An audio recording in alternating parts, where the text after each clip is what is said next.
Not every soldier class in XCOM 2 uses bullets to best their foes. Some use the power of the mind.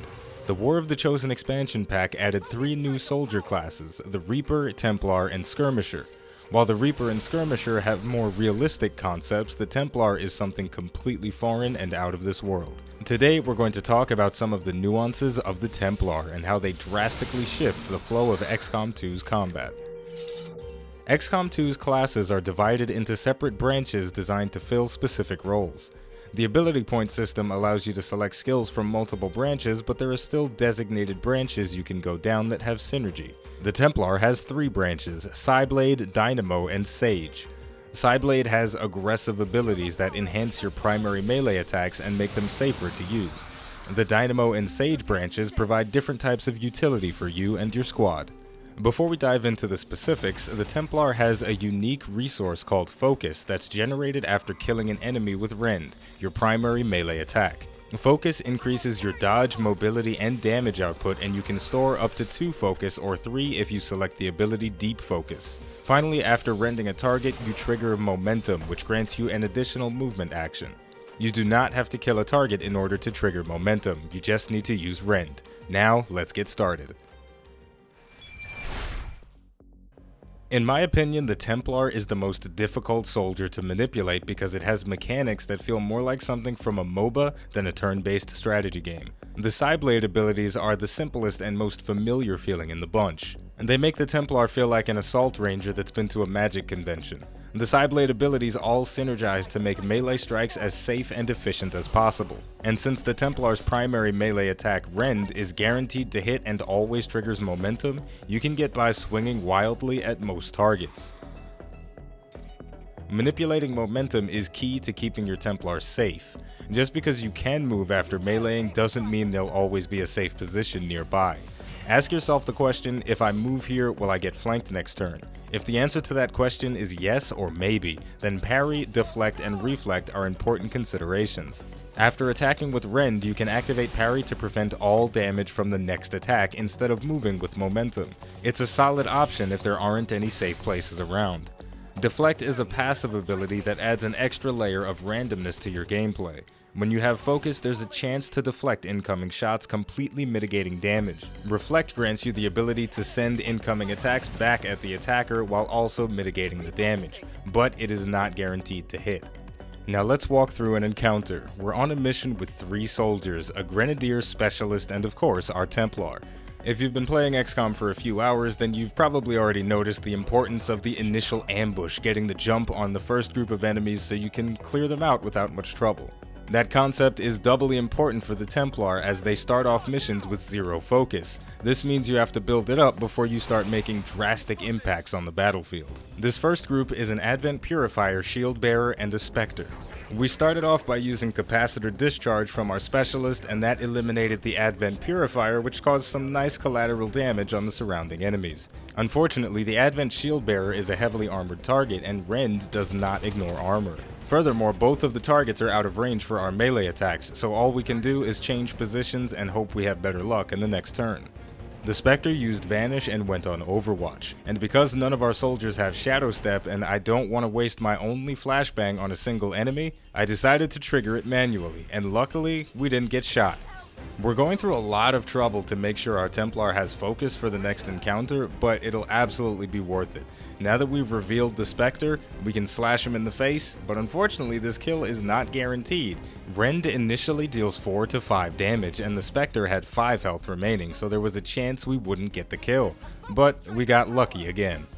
Now that we have Focus, we have access to all of the tools in our kit. And it's only going to get better as we continue to fight and secure kills. As we continue to advance towards the objective, apparently we were making too much noise by blowing things up and shooting guys in the face, so a Muton and 2 Sectoids came out to see what was going on, and surprise surprise, it's XCOM. This is a pretty difficult group of enemies, but we have all the tools at our disposal to deal with it efficiently. Sectoids take additional damage from melee attacks even if the melee is coming from a magical purple sword. Also, even though it's generally a bad idea to melee a Muton because they have the ability to counterattack, if you hit them with a flashbang, it disables that ability. And this creates an opportunity for our Templar to run in and attack. Unfortunately, there's no way we can kill this Muton in a single turn, but we have the overcharge ability selected, so that means there's a 33% chance we generate focus on every rend. And wouldn't you know it, we're gonna get lucky again. But there is a limit to how much luck we can have in Xcom.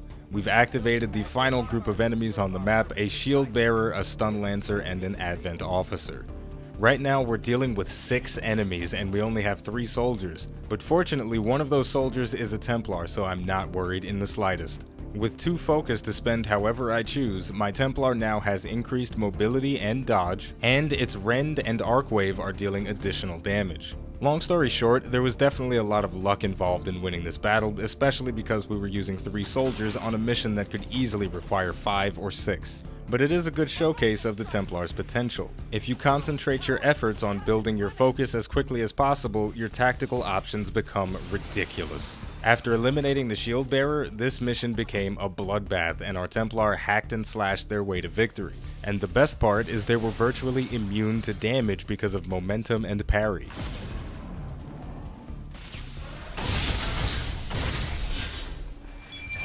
The Dynamo and Sage make management of the focus mechanic even more important to your Templar's success. If you don't generate and spend the resource efficiently, you won't get any significant value out of your ability selections, and your awesome soldier will feel like a rookie. Once you generate your first point of focus, your options become incredible. Volt paired with Aftershock gives you a powerful, guaranteed ranged attack that will support the rest of your squad. Aftershock adds an additional effect to Volt that increases your squad's aim against targets hit by 15. This can be invaluable when taking on enemies with bonus defense like Muton, Archon, and the Chosen. Amplify increases targets' damage taken by 33%. Invert, Exchange, Stun Strike, and Pillar are the 4 abilities that grant you the most interesting strategic options. Each costing 1 focus, they allow you to move enemies and allies around the battlefield to suit your needs. Invert costs 1 action point and will switch your location with an enemy unit. So, if there's a high value target hiding behind high cover and you forgot to bring explosives, you can teleport it right next to your squad, stick your guns in its mouth, and blow it away. Exchange is the opposite. It allows you to swap positions with an ally. This ability is limited only by your focus resource and creativity. In this scenario, my specialist did not have enough action points to get to the objective and hack it open in the same turn. My Templar did, but Templars aren't very good with computers, so I switched places with my specialist and opened up the chest. Stun Strike has a similar effect to Invert in the sense that it can get high value targets out of cover, but it's a much safer option as it doesn't require you to swap positions with your enemy. Unfortunately, it's not guaranteed. Finally, Pillar allows you to bring up full cover anywhere on the battlefield. This allows you to create safe flanking opportunities where there were otherwise none, or just bolster your defenses. Overall, the Templar is a high-risk, high-reward soldier class that will only truly shine if you've got a good grasp on Xcom's fundamentals, in addition to the unique elements of the Templar.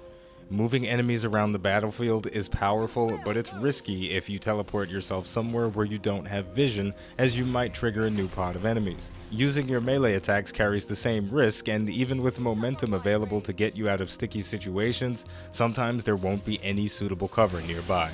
But the Templar's tools are powerful, and once you've mastered them, the aliens will never be safe.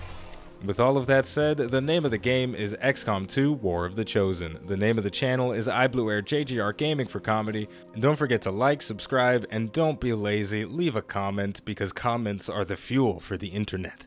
And last but certainly not least, you can check out my playthrough of XCOM 2 War of the Chosen. It is on screen now, or you can check the description. Thank you for watching, and I'll see you next time.